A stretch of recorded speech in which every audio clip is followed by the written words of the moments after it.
Tá de volta aqui o Identidade Geral pela sua rádio e TV Novo Tempo. Aos 9 meses de idade, ele foi uma das milhares de crianças brasileiras afetadas pelo surto de poliomielite no país, o que fez com que ele perdesse o movimento das pernas e parcialmente do braço esquerdo. No entanto, ele se recusou a ficar parado e vem trilhando um caminho por mais reflexão sobre a realidade de cadeirantes e pessoas com deficiência. Tenho o prazer de conversar agora com o jornalista e escritor, o Jairo Marques. Tudo bem, Jairo? Tudo ótimo, obrigado pelo convite. Muito bom ter você aqui com a gente, viu? Muito obrigado mesmo. Deixa eu até começar mostrando aqui o teu livro, O Mal Acabado. Isso aí. E a gente vai conversar, inclusive, daqui a pouco o porquê desse título e o que essa palavra diz sobre esse universo que você tanto pensa e tanto escreve e esse universo em que você também está inserido. Totalmente. Mas, Jairo, olha, você é repórter da Folha de São Paulo desde 99, fez grandes coberturas, foi chefe de reportagem da agência Folha, você assina também o blog Assim Como Você.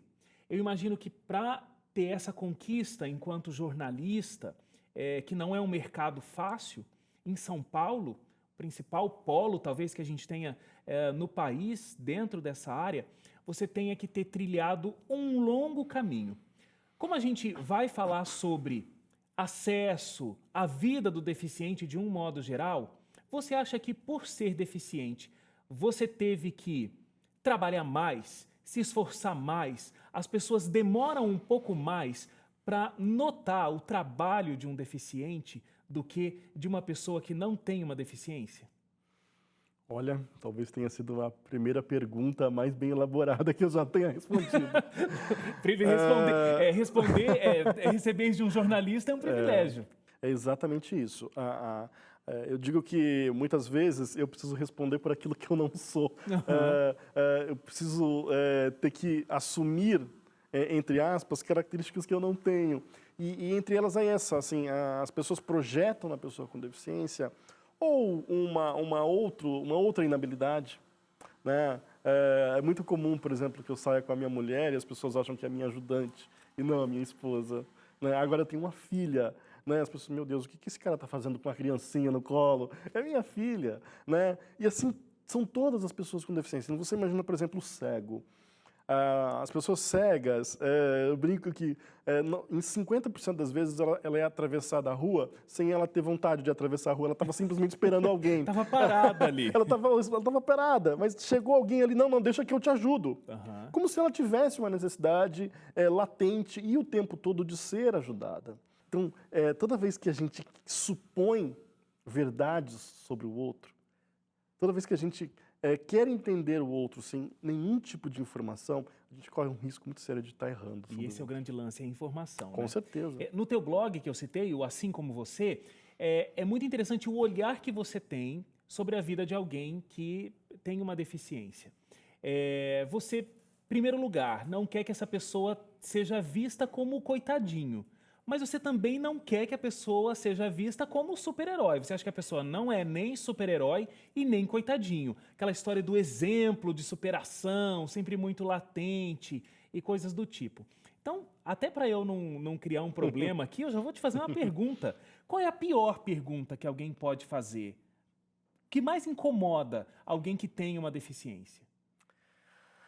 Olha, eu acho que hoje a gente já tem avançado algum tipo de debate, a gente tem avançado a inclusão e tem incomodado justamente quando a pessoa acha que você é um exemplo.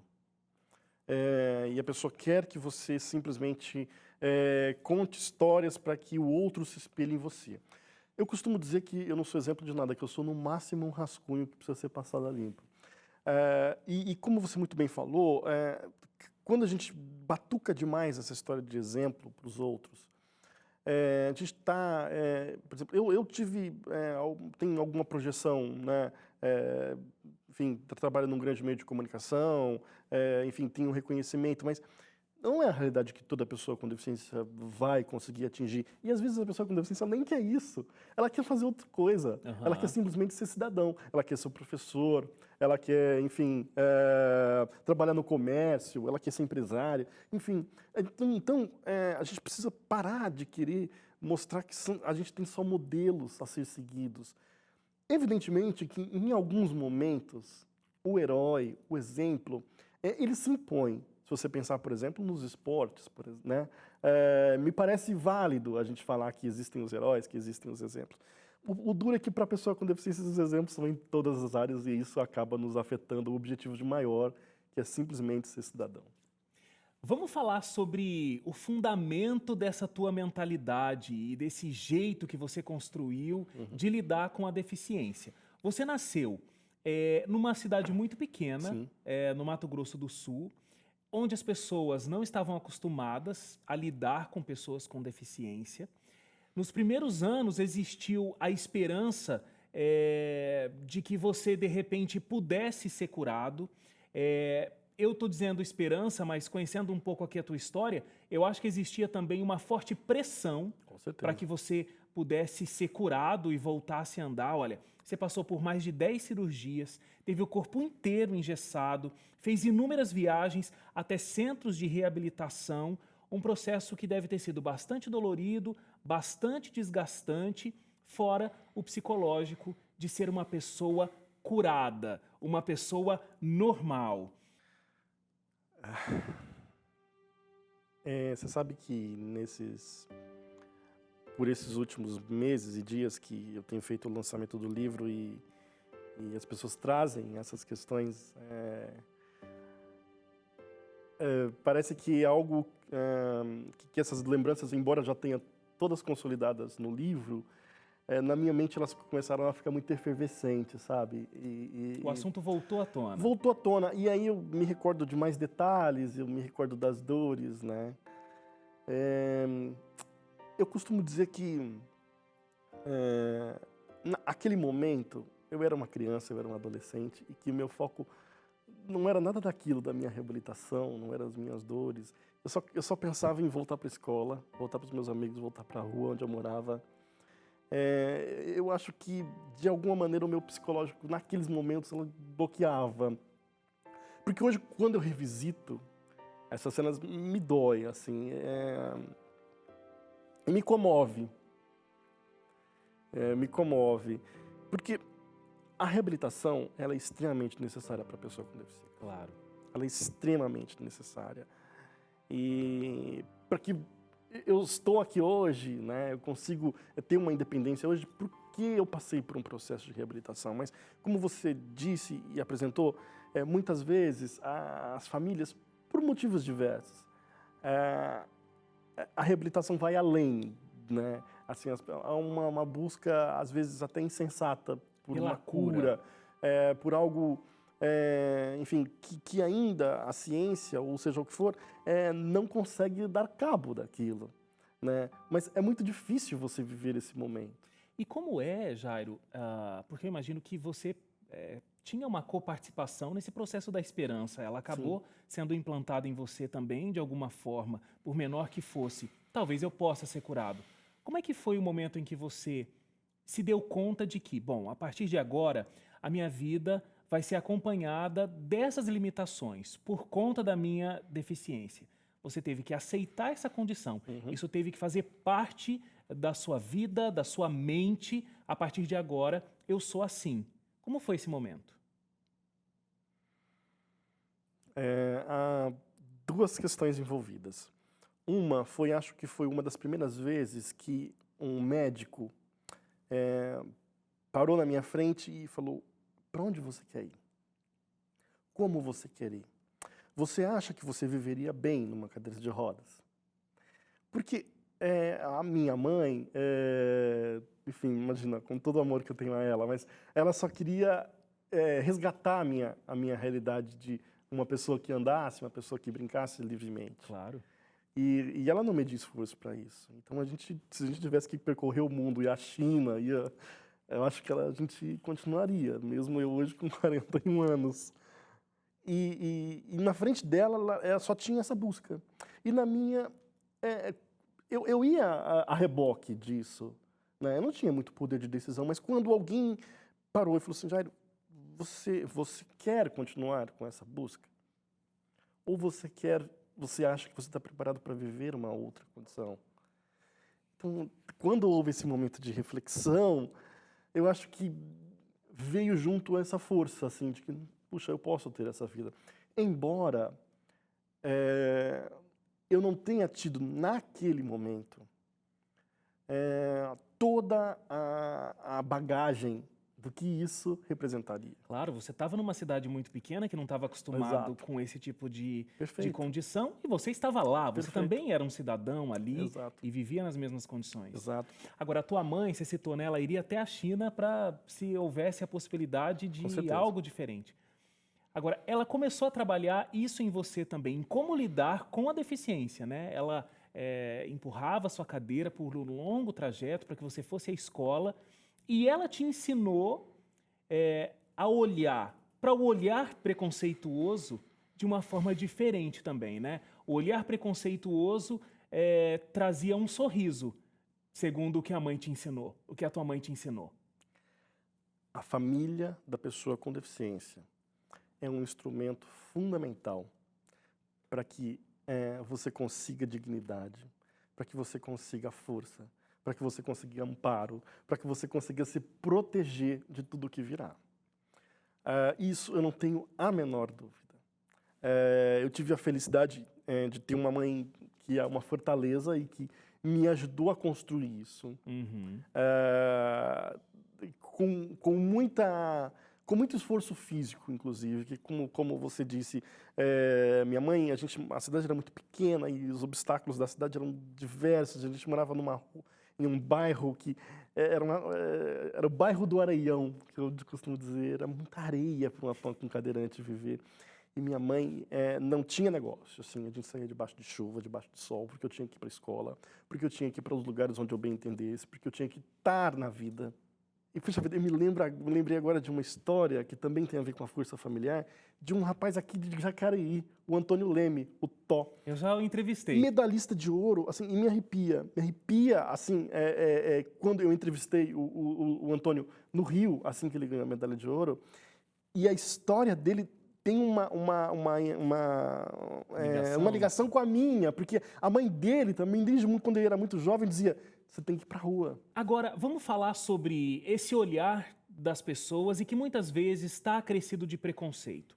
Você acha que a sociedade tem um moralismo, o politicamente correto? Então, a pessoa tem uma deficiência, então ela não é normal, ela não pode fazer tudo. E as pessoas, inclusive, têm medo de se relacionarem, medo de conviver com essa pessoa tem deficiência. Então, você não sabe muito bem como dizer. Você não sabe se você diz deficiente, pessoa com deficiência, deficiente físico, portador de deficiência, de necessidades especiais. Como que eu vou dizer para que eu não ofenda? Aí vem você e lança um livro que chama Mal Acabado. Não é um pouco ofensivo? Você não tem sentido uma resistência das pessoas com esse tipo de linguagem? Se eu recebo... se a pessoa que pega o livro tem algum tipo de reação nesse sentido, tipo, nossa, isso é uma ofensa, acho que eu já fiz um gol. O Mal Acabado é realmente uma grande provocação. É uma resposta. Bom, se você... o fulano lá, o aleijado, o defeituoso, ou seja lá o que for, quando eu incorporo isso e mostro que um mal acabado, embora seja um neologismo, claro, né? Um mal acabado pode viajar, ele pode namorar, ele pode ter família, desde que você tente olhá-lo de uma forma diferente. Agora, lendo aqui o teu livro, são realmente muitos detalhes e complicadores que uma pessoa com deficiência encontra. A gente que não tem uma deficiência, às vezes não consegue perceber tudo isso. Lugares que você deixa de ir, lugares que você não tem condição de acessar, oportunidades que você deixa de ter, a forma como você é tratado pelas pessoas, tudo isso é muito diferente e muito revoltante quando a gente vê isso através do olhar de uma pessoa com deficiência. Agora, até de um assalto você se privou por ser deficiente. Como é que foi isso? Como é que você lida com isso? Você sabe que essa é uma das histórias que minha mãe me ligou, ela falou assim, essa eu não conhecia, essa você... Foi novidade até para ela. Essa você não me contou. foi uma história. Eu estava com uma namorada no carro e numa discussão com ela numa rua deserta e quando a gente foi abordado por dois assaltantes, um de um lado e outro do carro. O cara estava com um revólver e tudo mais e falei, calma, e ela já ficou muito apavorada. Falei assim, e ele, não, fica tranquilo, vocês vão para o banco de trás e eu vou assumir o carro. Eu falei assim, não, tudo bem, eu só vou precisar de uma ajuda, porque eu sou cadeirante, e a logística vai ser um pouco complicada para eu passar aí aqui do banco da frente. Não é um assalto padrão, não é um assalto padrão, vamos lá, vamos com calma. Exatamente. E aí ele falou assim, opa, e aí ele olhou o equipamento de adaptação do carro, ele falou assim, ó, é verdade. E ele, na hora, ele falou pro outro assaltante, olha, esse aqui não dá, esse aqui não pode. Eu falei assim, não, amigo, cadeirante a gente não assalta, não. Vai, segue em frente, que isso a gente não pode teve a sua vantagem, acabou se livrando. Eu não sei se é uma regra que vale para todo mundo, mas foi uma situação interessante ali. Ô Jairo, a gente estava falando sobre o mal acabado aqui, você falou que é um neologismo, né? Então é uma palavra nova, uma criação aí sua. Você cria bastante, né? No teu livro, por exemplo, tem o verbo coitadinhar. Explica pra gente como é que se conjuga esse verbo, como é que se vive esse verbo. Coitadinhar é quando você usa da sua situação física ou sensorial para ter algum tipo de vantagem. Ou para você passar na frente dos outros, ou para você ser visto de uma maneira extremamente assistencialista, ou para que o outro não te julgue da maneira com que você deveria ser julgado por um ato errado, por exemplo. Claro. Então, as pessoas que colocam a deficiência na frente dos seus próprios atos. Isso é o coitadinhar. E isso é extremamente negativo para a pessoa com deficiência. Porque isso vai impedir com que esse novo olhar que eu tanto defendo, né, desse olhar como uma pessoa, olha, ele é uma pessoa como todas as outras, mas ele precisa de tem algumas peculiaridades na sua existência. Toda vez que alguém coitadinha, esse olhar vai ficar um pouco mais distante. Porque, de novo, a sociedade vai olhar primeiro a deficiência para depois o ser humano. A gente, embora tenha muito que avançar nessa área, a gente já conseguiu avançar bastante. A gente tem o Estatuto da Pessoa com Deficiência, eu acho que esse é um grande avanço, embora não é tudo que a gente consiga ter aplicabilidade, mas algumas coisas já aconteceram. A gente, por exemplo, em grandes cidades tem um pouco mais de acessibilidade. Eu imagino, por exemplo, quando você chegou do Mato Grosso do Sul, uma cidade muito pequena, e chegou em São Paulo para fazer o trainee da Folha, e você pôde andar de metrô, eu imagino que tenha sido uma sensação muito boa. Quando eu cheguei na cidade de São Paulo, por mais que São Paulo seja uma cidade agressiva, e agressiva com todo mundo, né? As suas calçadas são todas detonadas, enfim, as pessoas estão muito apressadas, eu vi novas possibilidades. Né? Então, quando eu entrava no metrô e eu tinha um elevador e eu conseguia entrar dentro do vagão e, de repente, eu estava no outro extremo da cidade, aquilo me provocava uma sensação muito inédita.